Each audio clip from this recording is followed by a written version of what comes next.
Hello, I'm Susan Sharples. I'm here with my producer and videographer, Megan Sullivan.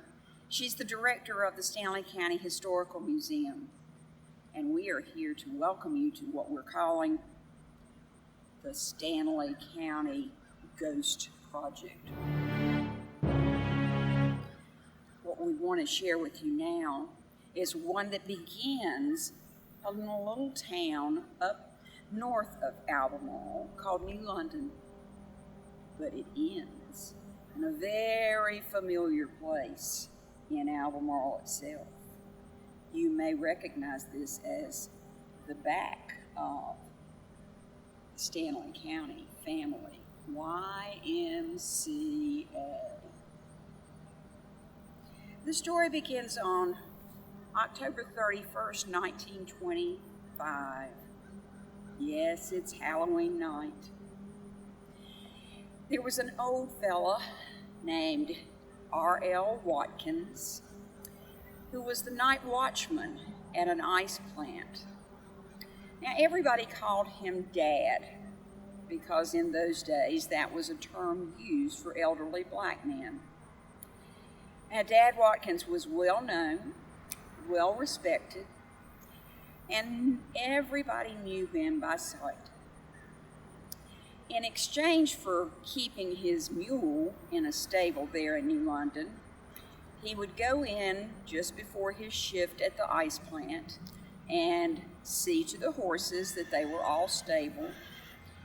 Then he would go to his job, and upon returning in the morning, he would muck out the stables, feed the horses, and then go on his way to his home. Well, on this Halloween Eve, he arrived at the stable to find himself not alone with the horses, but with one ne'er-do-well, John Gray. He knew when he walked in that John Gray was up to no good. John Gray was one of those worthless kids from down outside of the town of New London. And what Dad Watkins saw when he walked into the stable was John Gray stealing one fine horse.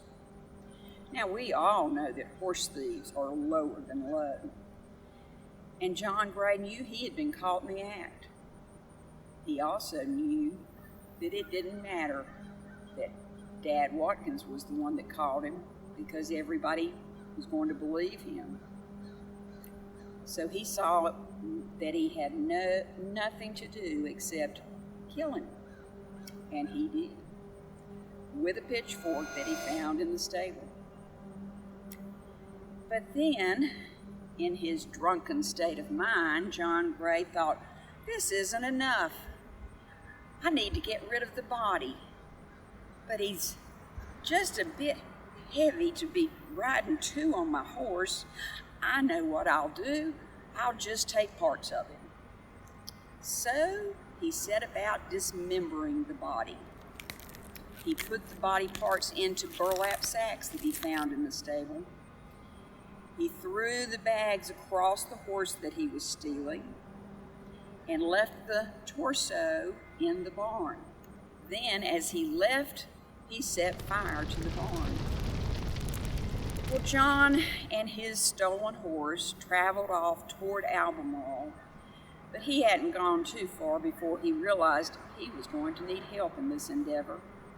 And who should be better to help him but his cousin, who was, if there could be anybody worse, was worse than John. His name was Carl Sweat. He took off riding through the woods to Carl's house, and Carl said, well, yeah, I'll be glad to help you. I know what we can do, but you'll be owing me. So they took off then, and Carl led him to the Wiscasset School. They broke into the Wiscasset School, went down into the basement where the furnace was. Carl opened the door to the furnace. They saw the flame of the furnace going strong, and they took turns throwing the burlap bags inside. Well, these were not the brightest criminals in the bunch. It didn't take long for things to begin to unravel for them. The stable fire in New London was soon discovered and put out. People realized that this was the body of Dad Watkins because he had never reported to work, and this had never happened before. They followed a trail of blood that led down to a certain patch of woods, and then followed the trail a little farther to Carl Sweat's house. They questioned Carl Sweat, and it didn't take much for him to fold like a house of cards. He gave up his cousin John Gray and said, "I didn't kill him." That didn't really matter because he helped to destroy the body.